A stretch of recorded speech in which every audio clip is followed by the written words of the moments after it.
be successful, but we have to have the right person on there. An example of what not to do would be like if we had a problem with maintenance, okay, right now, and we had a problem with accounting, and I said, well, Marquise, I need you to do maintenance and accounting right now, and doing this. I'm off the bus. Yeah. No. There's no spelling involved. When you put your top people on that situation, you pull them off what they're good at, and you put them in something else. There was another book I'd read about management called The Carrot Principle, and it said the biggest thing that companies do that's horrible is they'll take a good salesman and they'll promote him to be a sales manager, so he's never interfacing with customers. Taking them away from what they're good at. Yeah. Point number 2. Can you read that, Thorne? Yeah, when you know you need to make a people change, act. Yes. Now, why don't we act?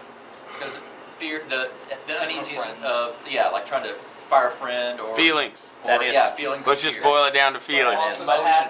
Feelings and fear. Nate Mosley said it's... Afraid to get sued. So let me ask you this: when you I'm act, serious, that was my last job. When you act as somebody and you want to replace them, isn't it smart to own a business to have a replacement ready? Yeah. But when you do act, don't you need to act quick though? Is there a way to fire somebody in a benevolent way, in a way that shows them that you care? Is there a way to fire someone in a way that you just basically create an enemy? Yep. Yes. You know, and I'll just give you an example. We had a guy that worked here. There's a video. I don't want to get in trouble. We had a guy with the letter N who worked here, and he did a really good job for us. He got a really great job. I'm still good friends with the guy, but he just got to a point where he was just not willing to do what needed to be done to be a manager. You know, and we had a discussion about it. And he doesn't work here anymore. We're still friends. We talk all the time. He's told me, man, I really appreciate you doing that because where I'm working at now, I'm like 2 or 3 times ahead of everybody else in sales, and I'm working so much harder. And like I just got that work ethic, and I realized that like. I got let go for not working hard enough, and I'm not going to let that happen again. You know what I mean? And now he's just shoes off there too, whenever he wants. That's what I love what he said in the book, though. You're actually doing them a favor. You're doing yourself and them a favor.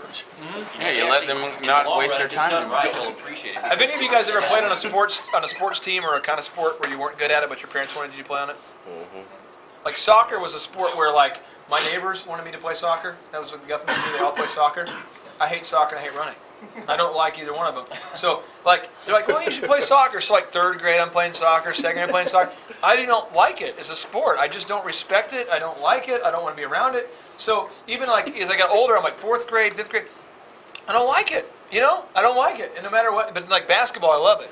But they don't like basketball too much. You know? So, it's just a deal where you have to get into something that you get the people that enjoy what they're doing. Because I might not like soccer and might not give my effort in that, but I might give my effort in basketball because I love it. So it's just a totally different, getting the right people on the bus. The next thing is point number 3. Thorne, can you read that one off? Number 3, when in doubt, don't hire, keep looking. Corollary is a company should limit, this is huge, a company should limit its growth based on its ability to attract enough of the right people. Now, here's Very one. few companies are willing to do that. Well, here is the I would say the pragmatic versus the college version of this is Justin right now is working to get an account to do baseball photos. You know what I mean? To do all this huge workout plays. I think it's going to be huge. I seriously think it's going to be maybe 40,000 or more of revenue for us just on that one thing. Is there a possibility that we're going to get to a problem where our workflow just explodes because there's so much volume? I mean, there's just so much. And I think this is the deal. If you don't ever fully push water through the pipes, if you don't ever fully, you're never going to know if there's a problem. So I think the wedding business was perfect for us because what I could do is I could build these systems. I think they're good, and then in June it's like, boom, and you test it, and you're like, holy crap, that didn't work. And then, but this worked, and then you fix it, and you have till December to fix it, patch it, and then you go again. That's why I love the wedding business because we have those 2 or 3 seasons where we can, do that. There is companies though, and I'll give you an example. My buddy in Minnesota, some of you guys have met him. They're a deal where that's a company where they're like, well, we just want it to be a perfect experience for the bride. We're just trying to fix our workflow for 7 years. So it's still like 3 guys, and there's a balance there. Or like with Stacy building Arbonne, I guarantee there's times where it's been like, I just don't want to grow anymore until I get the right people. I just feel like we have the right people. But then there's also like, we don't get paid unless we have more people. So there's kind of this balance. And I think what's important is when you're a startup, I don't necessarily think you can focus on this too much. I would just say get people in and out real quickly until you find the right people. I would just go quick. But I think that's what he's talking about. But I think it's talking about transforming from good to great. So this is like, obviously past the startup point. It's a good point. I just think when you're in the startup phase, there's a difference because you have to go from not at all to just good. And then from good to great, that's the next stage. next stage. But I really think that it's just very, very important that we, as we grow the DJ business,